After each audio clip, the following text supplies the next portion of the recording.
안녕하십니까 여러분, 국어 수업을 시작하도록 하겠습니다. 자, 우리가 저번 시간에 이제 6단원 함께 만드는 세상, 마음을 움직이는 설득 단원을 들어갔습니다. 그래서 238쪽부터 239쪽까지 내용을 아마 우리가 했을 거예요.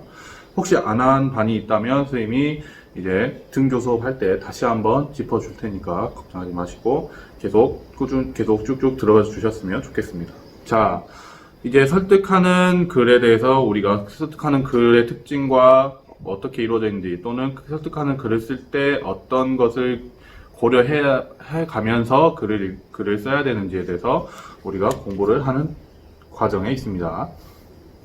자, 다시 복습을 간단하게 하자면, 설득하는 글은 글쓴이의 생각이나 주장을 상대방에게 전달해서 글쓴이 또는 말하는 사람이 상대방에게 어떤 영향을 주어서 자신의 주장이나 어떤 생각을 전달하면서 그 생각대로 상대방이 변화하는 행동에 영향을 주는 것을 이제 설득하는 글이라고 한다고 했습니다. 그래서 다시 한번, 글쓴이의 생각이나 주장을 독자에게 전달하여 독자의 의식이나 행동에 영향을 주는 것을 목적으로 한다.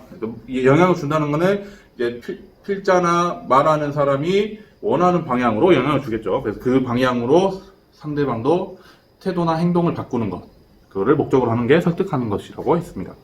그래서 설득하는 이제 글을 쓸 때는 주제, 목적, 독자를 고려를 해야 된다고 했어요. 주제는 내가 이 글을 쓸 때 어떤 내용에 대해서 글을 쓰는지, 주제에 대한 완벽한 숙지가 있어야 되겠고, 아무래도 상대방보다 내가 더 잘 알아야겠죠.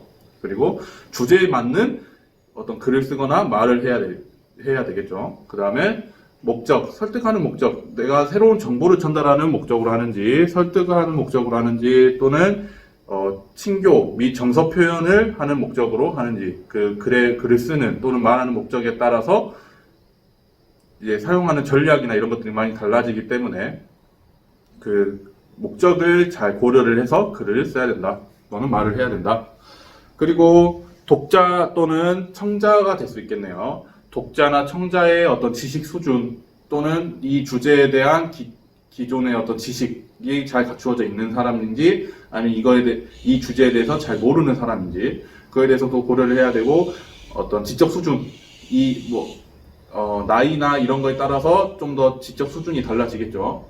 그리고 개인적인 관련성이 얼마나 되는지, 상대방이 이 주제에 대해서 관심을 가지고 있는지, 또는 전혀 관심이 없는 사람인지에 따라서도 글을 쓰는 전략이나 말을 하는 화법이 전략들이 달라질 수 있기 때문에 이런 것들도 잘 고려를 해서 이제 우리가 글을 쓰거나 말을 해야 된다라고 설명을 드렸었습니다.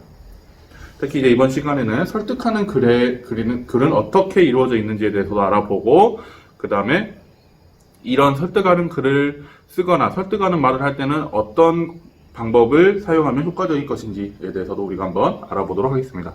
자, 그래서 이번 시간에는 240쪽에 나와 있는 용기 있는 이단자들의 반란이라는 유정식 선생님 쓰신 글이네요. 칼럼입니다. 칼럼. 그래서 이 글에서 주장하고 있는 바와 그 주장을 객관적으로 또는 타당하게 뒷받침하고 있는 근거들이 어떻게 나와 있는지, 항상 설득하는 글도 그렇고 새로운 정보를 전달하는 설명문도 그렇고 제일 중요한 게 타당성을 갖춰야 된다라고 했죠. 타당성. 왜 그런지에 대한 구체적인 어떤 통계 자료라든지 어떤 예시라든지 이러한 객관적인 근거들이 뒷받침이 돼야지만이 전달하고 이루고자 하는 필자의 어떤 목적을 이루기가 훨씬 더 쉽다라고 말씀드렸었습니다. 특히 설득하는 마찬가지, 주장하는 글이죠. 거의 자신의 생각을 드러내는 글이기 때문에 그 드러내는 그 주장에 대한 그 객관적인 어떤 타당한 근거를 제시를 해야 되죠. 그냥 주장만 한다면 그거는 허무맹랑한 그런 말이 될 수 있겠죠. 그리고 독자들이나 듣는 사람들로 하여금 왜 그런지에 대한 납득이 가지 않겠죠. 주장만 펼친다면. 그래서 항상 타당성을 잘 고려를 해야 된다. 그래서 이 글에서도 우리가 이 유정식이라는 이분이 어떤 주장을 하고, 그 다음에 그 주장에 대한 어떤 근거를 들면서 글을 전개를 하고 있는지 한번 알아보도록 하겠습니다. 자, 그러면 혹시 240쪽부터 241쪽까지 아마 안 읽으신 분들이 많이 있으실 겁니다. 그러면 잠시 스페이스바를 누르시고 240쪽부터 241쪽까지 한 장밖에 안 돼요. 한 장밖에 안 되는 분량이기 때문에 한번 읽어보시고 다시 이어서 들어주시면 될 것 같습니다. 자, 그러면 여러분들 다 읽으셨죠? 자, 그럼 본격적으로 어떤 내용인지 한번 우리가 같이 알아보도록 하겠습니다. 자, 용기 있는 이단자들의 반란. 자, 선생님이 항상 글을 읽을 때는 바로 글을 읽는 것보다는 뭘 하는 게 좋다 했습니까? 읽기 전에 훑어 읽기 또는 제목의 의미에 대해서 한번 생각해 보기 또는 훑어 읽으면서 궁금한 내용들 또는 계속해서 반복돼서 나오는 어떤 단어들의 뜻 이런 것들을 알아보면서 질문을 만들어가면서 글을 읽는 게 좋다라고 했습니다. 그런 과정들을 거치고 난 다음에 이제 본격적으로 이제 정독을 하는 것이 더 좋다고 했어요.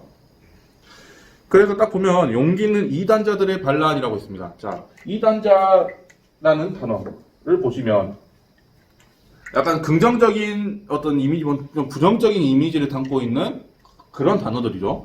그래서 옆에 240쪽 옆에 보면 이단자에 대한 정의가 나와 있습니다. 전통이나 권위, 세속적인 상식에 반항하여 자기 개성을 강하게 주장하여 고립되어 있는 사람.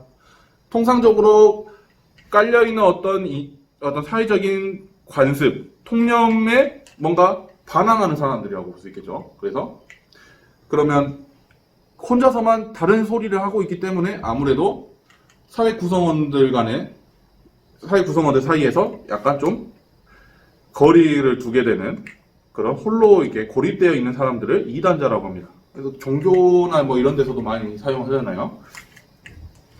그래서 왜 이단자들이 반란을 일으켰다라고 표현을 했을까? 그래서 이 제목의 의미부터 우리가 다시 한번 생각을 해봐야 될 것 같아요. 이단자들인데 용기가 있는 이단자들이 반란을 일으켰다? 어떤 반란을 일으켰을까? 그래서 한번 우리가 이제 파악을 해보도록 하겠습니다.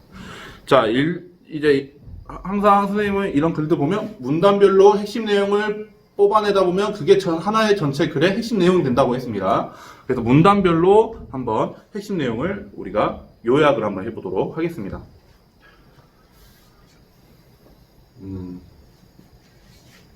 자, 1문단부터 우리가 한번 봐봅시다. 어떤 내용인지. 자, 과학사를 들춰보면 기존의 학문 체계에 도전했다가 곤욕을 치른 인물들이 이야기를 자주 만날 수 있다. 곤욕을 치른 인물들, 뭔가 이 사람들일 것 같다라는 느낌이 듭니다. 이단자들이 하니까.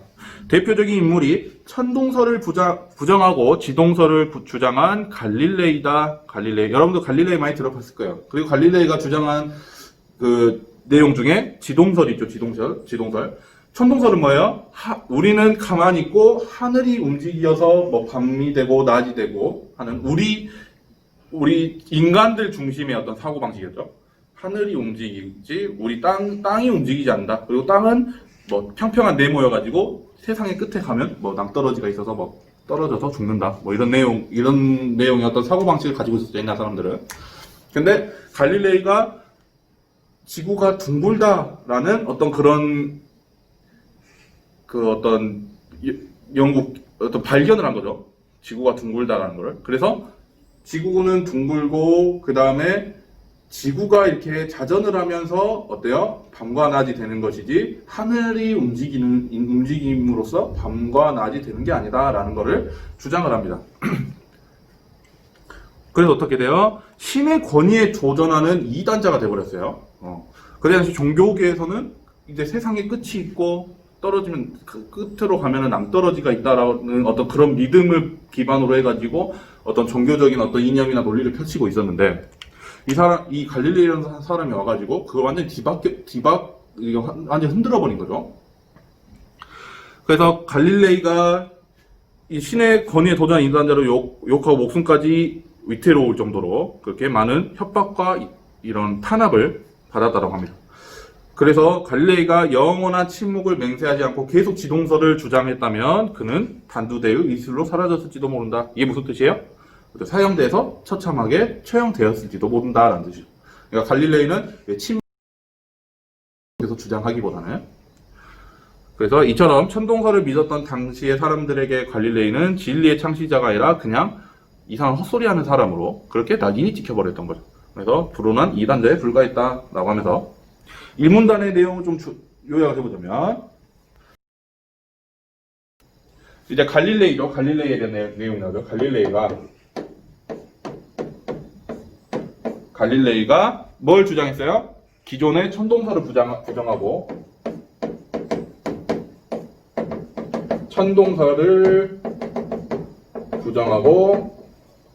지동설을 주장했다. 지동설을 주장했는데 받아들여졌어요? 안 받아들여졌어요? 받아들이지 않고 오히려 갈릴레이를 사람들이 이단자로 취급을 해버렸어요. 취급해버립니다. 그래서 이 지동설은 받아들이지 않게 됩니다. 그때 당시에. 자, 그 다음에 두 번째 문단 가시면 당시의 사회적 통념으로 새로운 가설이 무시되고 과학의 발전이 늦춰질 뻔했던 사례가 또 있습니다. 이와 비슷한 사례가 또 있다라는 거죠. 이제 이번엔 누가 나오냐? 이제 3문단에 나오는데 존 스노라는 사람의 어떤 일화에 대해서도 이제 설명을 하게 됩니다. 이 사람이. 자, 우선 이 문단을 보면 1854년 8월에 런던에서 콜레라라는 병이 지금 유행을 하게 됩니다. 지금 코로나로 유행하듯이 이 당시에도 콜레라라는 병이 창궐을 했다고 합니다. 그 도시에. 그래서 500명 이상의 목숨을 앗아가게 됐고, 당시 과학자들은 별다른 증거 없이 그냥 어떤 확실한 어떤 증거 없이 그냥 이렇게 될 것이다. 공기 중에 콜레라 병균들이 퍼지면서 옮긴 병일 것이다 라고 지금 주장을 하고 있는 겁니다. 보통 악취가 나는 하수구나 늪지대 근방에서 전염병이 유행이기 때문에 과학자들은 그렇게 생각했을 것이다. 공기로 병이 전염된다는 주장은 많은 사람들의 지지를 얻게 됩니다. 그래서 이 문단에서는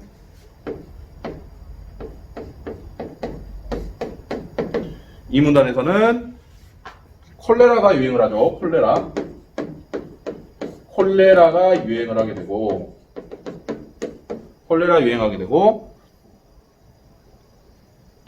뭘 통해서 콜레라가 유행이 된다고 지금 설명하고 있어요?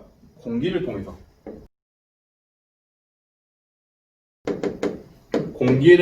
통해서 이 콜레라가 유행됐을 것이라고 주장을 한 거죠. 누가? 당시 과학자들이.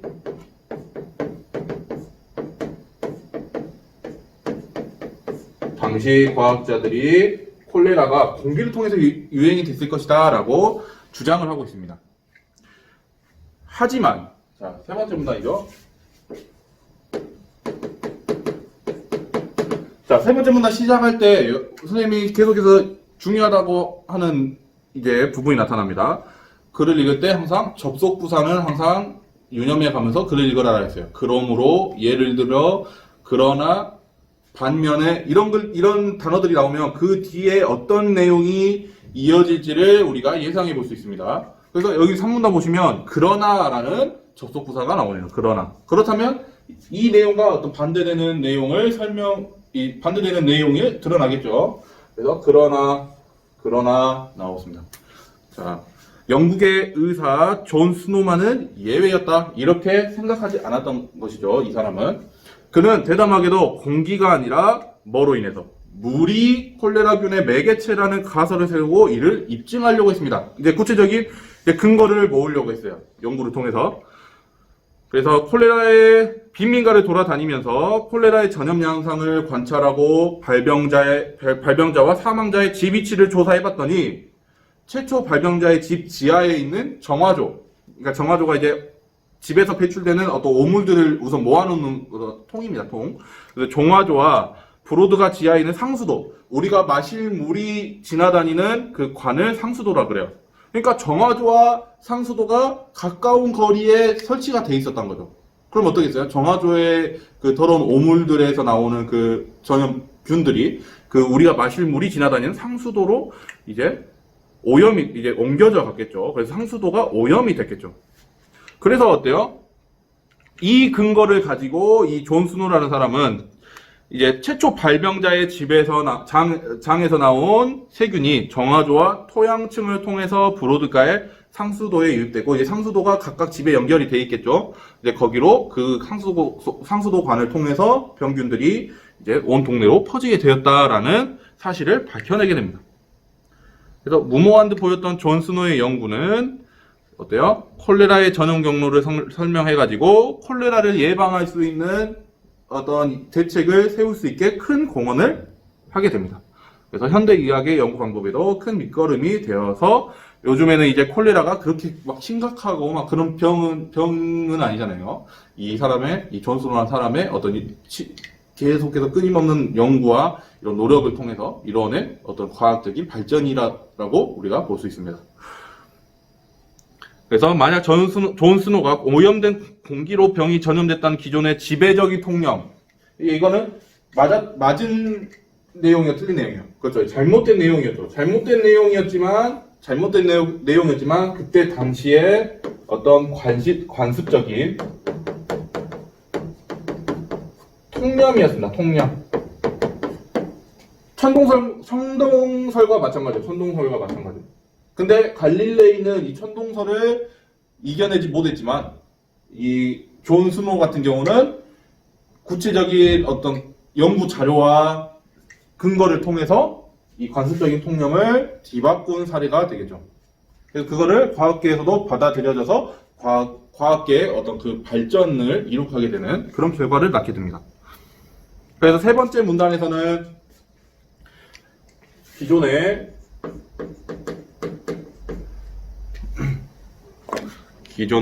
통념이라고 쓰기죠. 이런 관습적인 통념, 기존의 통념을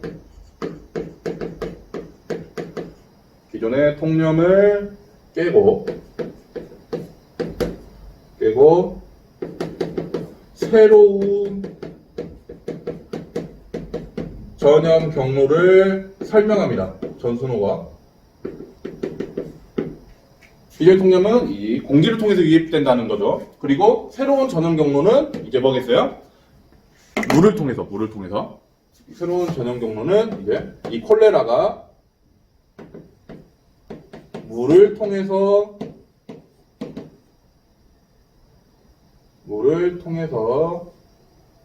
전염이 된다는 겁니다. 이거는 이제 새로운 개념이 되겠죠. 그리고 이게 결과적으로 맞았어요. 이 주장이. 그래서 사문단에서 이제 주장하는 게 뭐예요? 이제 구체적으로 이 필자의 주장이 이제 드러납니다. 새로운 생각에 대해 너그럽지 못한 태도가 과학에서뿐만 아니라 사회나 조직의 발전을 해치는 경우를 찾는 일은 어렵지 않다.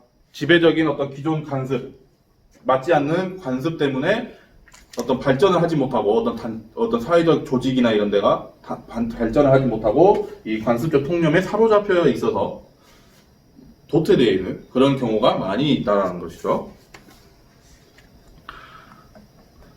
그래서 사회나 조직이 구축한 문화적 동질성은 구성원의 연대를 강화하고 구성원이 사회 공동의 목표에 집중하게 하는 순기능이 있지만, 이제 어떤 단체나 어떤 조직의 이런 공통된 생각들, 통념이나 이런 것들이 그 사회 구성원들 간의 어떤 단합이나 연대감을 느끼게 하고 소속감을 느끼게 해서 단합이 되게끔은 할 수 있는 장점은 있어요. 장점은 있지만 그 사회적 어떤 관습적인 어떤 그 통념이 잘못된 것이라면 그 조직이나 사회가 잘못된 방향으로 나아가게끔 하는 단점이 있기도 한다는 것이죠. 그래서 용기 있는 기존의 제도나 학설에 도전하는 자를 처벌하려는 불합리한 면도 있기 때문에 이게 장단점이 있다는 것이죠. 그래서 사문단은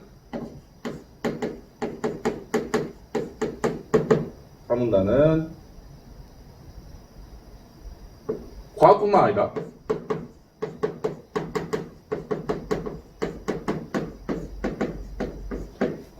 아니라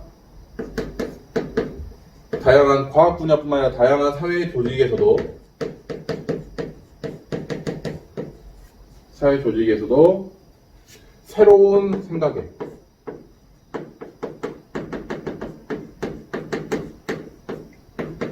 너그럽지 않다.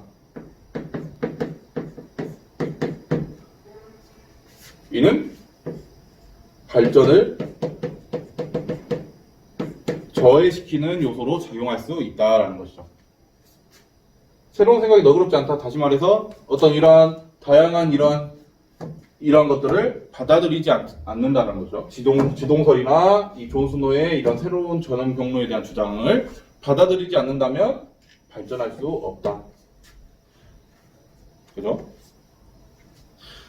그 다음에 이제 5문단으로 내려가시면, 그러나 지동설을 주장한 갈릴레이와 콜레라의 강연 경로를 밝힌 존 스노의 경우에서도 알 수 있듯이 다 새로운 것들을, 새로운 생각을 주장한 그런 경우들이죠.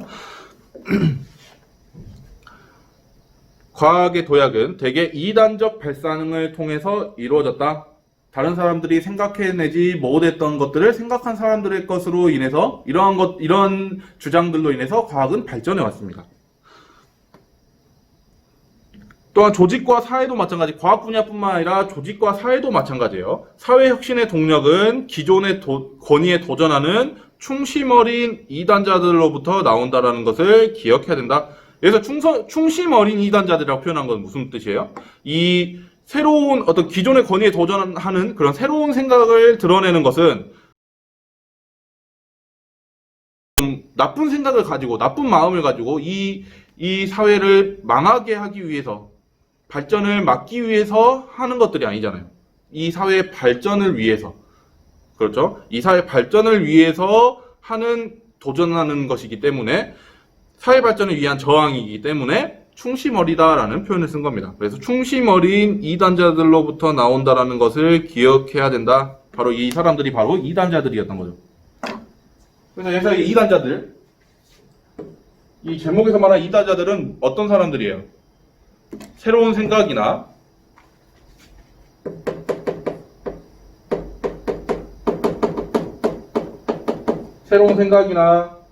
의견을 제시하는 사람들.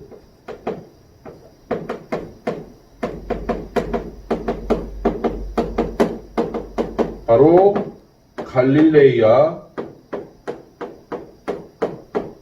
존 스노우 같은 사람들이겠죠. 이러한 사람들이 바로 이단자들이었던 거예요. 근데 어떤 부정적인 어떤 그런 이미지가 아니라, 지금 생각해보면 이 사람들 덕분에 우리 인간사가 발전을 하게 되는 그런 역할을 한 사람들이라고 볼 수 있겠죠. 자, 그 다음에 이제 마지막 6문단으로 가도록 하겠습니다. 자, 6문단에서는 이제 결론 부분이라고 볼 수 있는데, 5문단 아니네요. 5문단 내용 요약해보면, 이단적 발상을 통해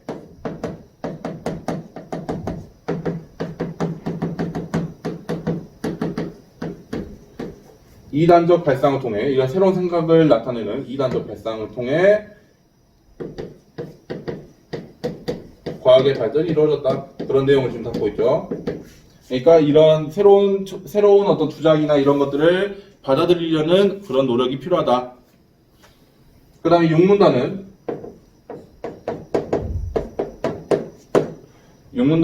이러한 이단적 발상을 받아들이는 것이 우리 사회를 뭐 할 수 있게 한다? 발전할 수 있게 한다.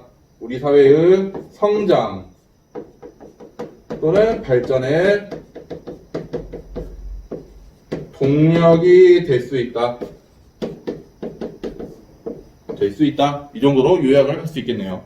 자, 그렇다면 이 글이 뭔가 어떤 필자의 의견을 주장하고 그에 대한 그 근거를 제시를 하고 있다라고 설명을 했습니다. 자, 그렇다면 여기서 이렇게 요약한 내용 중에서 필자가 주장하는 궁극적인 내용 뭐예요? 바로 이 마지막 결론 부분에서 이제 제시한 이 내용이겠죠. 이 이단적 발상을 받아들이는 것이 우리 사회의 성장이나 발전의 동력이 될 수 있다. 그러니까 우리 이런 새로운 주장이나 새로운 사람들의 이런 배척하지 말고 우리 우리의 간섭적인 이런 통념에 다르다고 배척하지 말고 이런 것들을 받아들이려는 그런 태도를 가져야 된다. 이게 바로 이 글쓴이의 주장이 되겠죠. 주장을 마지막에 딱 제시하는 거예요. 그러면 이 주장에 대한 이 근거들은 뭐가 있을까? 근거는 바로 이런 내용들이죠. 1분단의 이 갈릴레오와 같은 내용들, 그 다음에 이 존 스노가 새로운 전형 경로를 설명한 전형 경로를 주장하고 이것이 받아들여졌던 그 사건들. 그러니까 사례 1번. 갈릴레이의 사례는 사례 1. 그 다음에 사례 2. 이렇게 정리를 할 수 있겠네요. 그러면 주장에 관한 이 주장 뒷받침해주는 근거를 이 역사적인 일화를 사례로 들어서 지금 주장을 타당하게 만들어주고 있습니다. 그래서 사례 1번, 사례 2번.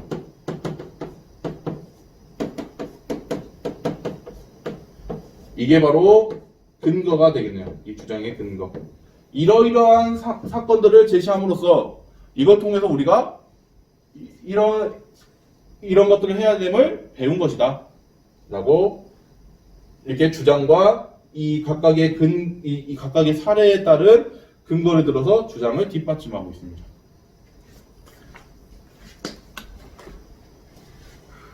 그래서 마지막에 이렇게 이야기를 하죠. 용기 있는 이단자들을 감싸고 그들을 활용하라. 그것이 우리 사회의 성장과 발전의 동력임을 명시하자. 이 글의 주제이자 이 사람의 이 유정식이라는 분의 주장이 될 수 있겠죠. 그래서 새롭고 다양한 의견을 수용해야 된다. 그러면 우리 사회의 성장과 발전이 이루어질 수 있을 것이다 라고 하면서 이 글을 마무리를 짓고 있습니다. 그래서 기존의 지배적 통념을 벗어나서 새로운 가설과 아이디어를 수용함으로써 발전한 그 과학계의 이러한 역사적인 사실을 근거로 지금 이런 주장을 펼치고 있는 거다라고 생각하시면 될 것 같습니다. 자, 그러면 우리가 여기까지 해서 용기 있는 이단자들의 반란 내용을 우리가 한번 분석을 해봤는데요. 다시 한번 복습하면서 읽어보시고 242쪽에 활동 1번, 2번 문제가 있을 것입니다. 자, 이 동영상이 끝나면 여러분들이 242쪽 문제까지 한번 풀어보시면 될 것 같습니다. 자, 오늘은 여기까지 하도록 하겠습니다.